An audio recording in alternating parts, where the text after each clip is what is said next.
BU. Benar ya, palu gada tapi ternyata semuanya totalitas yang dilakukan nih. Prinsip. Ya itu dia. Ini berarti Tuhan berkati Denny Sumargo di sini sampai akhirnya punya satu berkah untuk memerankan tokoh Bung Elias Pikal, tokoh yang di sebelah Denny sendiri.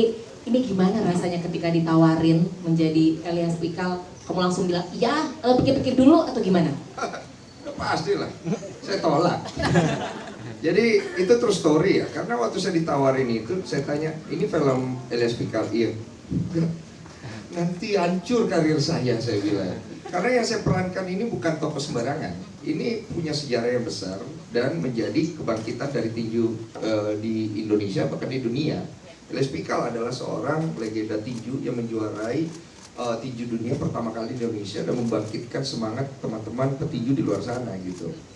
Mungkin Gen Z nggak tahu, nggak terlalu banyak tahu ya ibaratnya, tapi pastinya mereka akan mengenal figur ini lewat sebuah film yang akan diproduksi, dan saya tidak mau sampai menghancurkan apalagi namanya karakter itu. Satu, saya ini ketinggian untuk bermain sebagai Elias Pikal, ini jujur aja. Terus saya sempat bilang, ini gimana? Dan itu ternyata bisa diakali secara teknis. Makanya secara production value di film ini itu nggak main-main punya gitu. Terus yang kemudian, bagaimana nih warna kulit saya udah jomplang banget.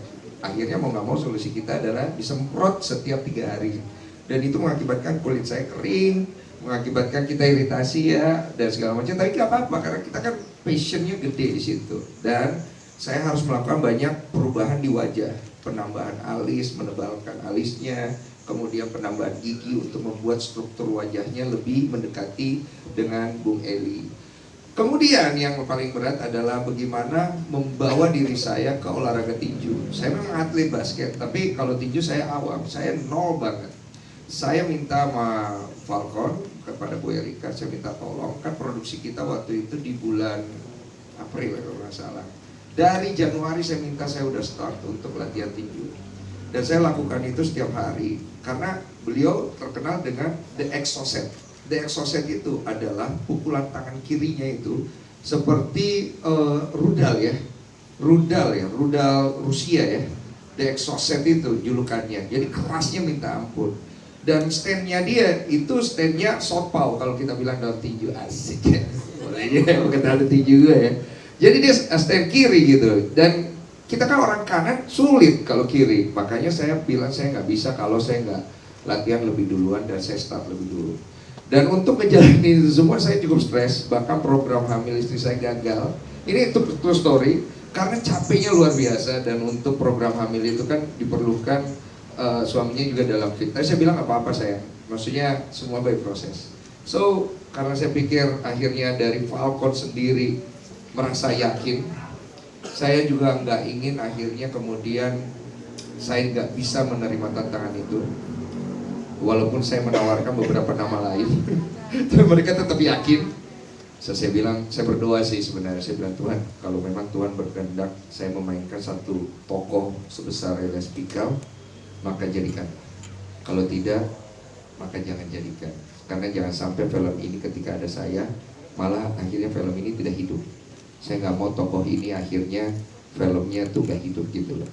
Dan ternyata memang akhirnya semua merujuk kepada ya udah, I join ini di bawah kepemimpinan Pak Herwin yang saya juga sangat respect. Dan kebetulan Pak Herwin salah satu orang yang membuat saya interest, ditambah hadirnya para pemain-pemain hebat lainnya seperti Bu Christine, ada Della, dan ada pemain-pemain lainnya juga nggak datang di sini ya. Yang menurut saya kapan lagi nih? Jadi ya udah, saya kasih totalitas saya nih, tapi habis ini jangan tawarin saya film lagi ya gitu. Kenapa? Karena capeknya, aduh Pak, dia belum tahu Pak. Tapi nanti mungkin kita bisa ceritain, mungkin satu aja, secapek apa sih? Ini tangan saya nih, ini urat-uratnya ketarik, kram sampai gua nggak bisa gerak. Tanya Pak, jadi setiap habis ngambil take tinju berapa kali, Iya. gue diem dulu, mesti diurut sampai longgar lagi uratnya, terus gue pukul-pukulan lagi. Wow. Dan di dalam film ini kita menggunakan petinju beneran sebagai lawannya. Dan saya kena tonjok beneran. Bahkan Doni Alamsyah pingsan beneran. Oh. Doni Alamsyah juga bermain di sini, kena pukul beneran, KO. Oke. Jadi nggak segampang ya dipikir gitulah. Ada CGI atau ada efek-efek Iya. stuntman itu memang ternyata memang semua dilakukan sendiri. Lakukan sendiri. Wow. Karena kita pengen bikin film ini memang hidup secara jiwanya gitu. Iya. Nah oke, mungkin mau nanya lagi sama Mas Herwin dengan kondisi para cast-cast